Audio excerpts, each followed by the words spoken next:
தேசிய சிறார் நலத்திட்டம் எந்த ஆண்டு தொடங்கப்பட்டது?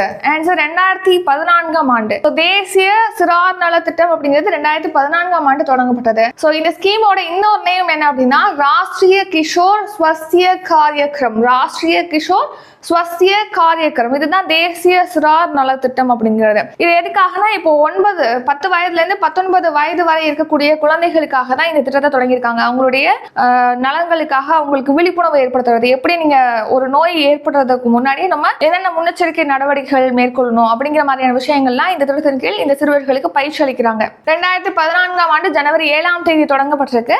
எந்த அமைச்சகத்தினால இந்த ஸ்கீம் செயல்படுத்தப்படுது அப்படின்னா ministry of health and family welfare, அதாவது சுகாதார மற்றும் குடும்ப நல அமைச்சகத்தினாலதான் இந்த ஸ்கீம் ஆனது செயல்படுத்தப்படுகிறது.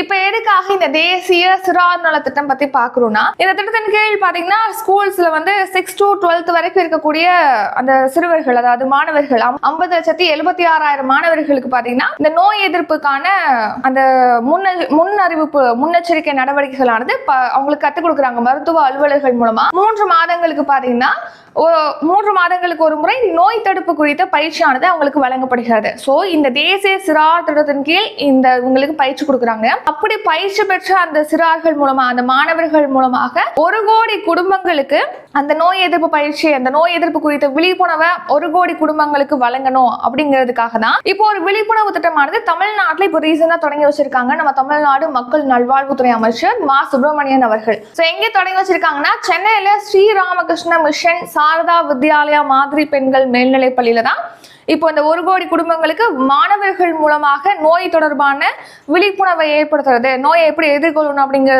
விழிப்புணர்வை ஏற்படுத்தணுங்கிறதுக்காக ஒரு விழிப்புணர்வு திட்டமானது தொடங்கியிருக்காங்க.